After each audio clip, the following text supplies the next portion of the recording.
talking about how the market was set up to have some kind of an important low at the end of the quarter. We got that very dramatic decline into an oversold condition. We talked all about that, so I won't waste any time on it.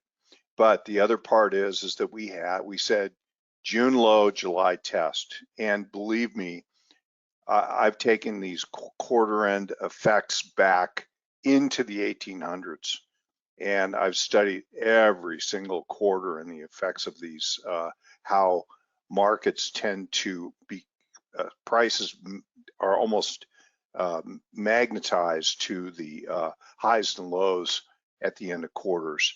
So the internal breadth actually occurred in the first 2 weeks of May. So that was the internal breadth low.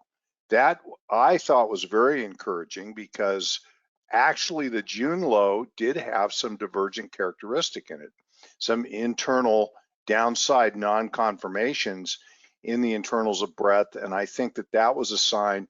And what that tells me, Ramon, love your thoughts on this, but that tells me that the structure of accumulation very well goes back to early May.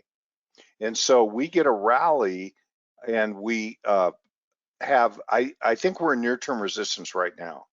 And so I'll talk about that in a sec, but we do have counts that get us up to this 4150 area, 4100, 4150.